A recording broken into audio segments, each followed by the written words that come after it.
Regarding Russia's sanctions, I'm wondering if you could share the reason why President Biden hasn't sanctioned the Russian billionaires Vladimir Yevtushenkov and Elena Baturina.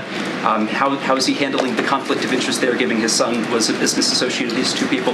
And can you confirm that as sitting vice president, he dined with Baturina in Georgetown? I'm just not speaking to anything that's related to his son from here. If you want to ask a question about Hunter Biden specifically, I would refer you to his family. With Marianne Williamson for jumping in the race ahead of him, did he want a clear field to run against the Republican nominee in 2024? Just not tracking that. I mean, if I had a what is it called, a little globe here, crystal ball, then I can tell you. But I imagine 8-ball, whatever. If I can feel her aura, I just don't have any. I just don't have anything to share on that. Gosh, you guys are making me laugh now. Advocates of D.C. statehood say that what has happened here in this episode is that the effort has been set back significantly.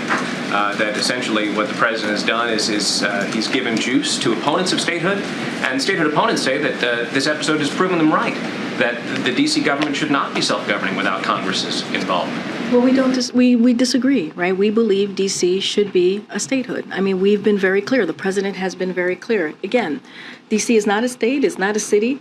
The reason why this bill was coming before the president is because that is the case, right? It's not a state. It's not a city. So doesn't mean that it stops our support for their statehood. It's not a state. It's not a city. What did you mean? Meaning that what I'm trying to say is So the question for is why the president would still support D.C. statehood if the council is going to pass bills that the president finds unacceptable. Why would the president empower the council to have the power of a state legislature that he couldn't check?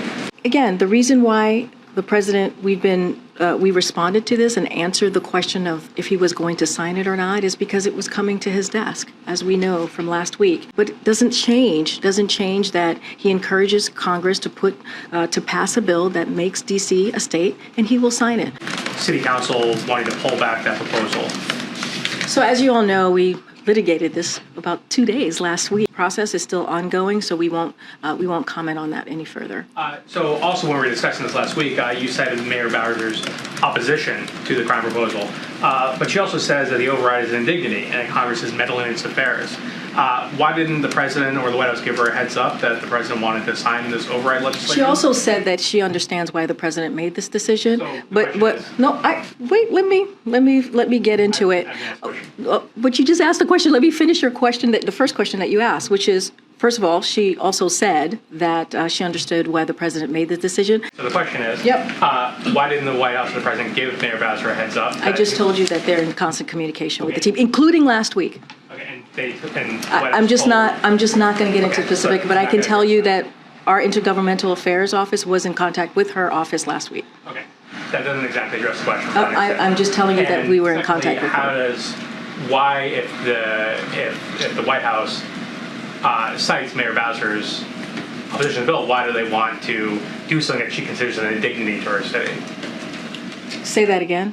If the White House is going to cite Mayor Bowser's opposition to the crime bill, you say why the president should sign the override legislation. Mm-hmm. Why does the White House want to do something that the mayor considers an indignity to the city? That's something that but she also did not approve of the piece of the legislation as well. So the process by overriding, she says, is an indignity.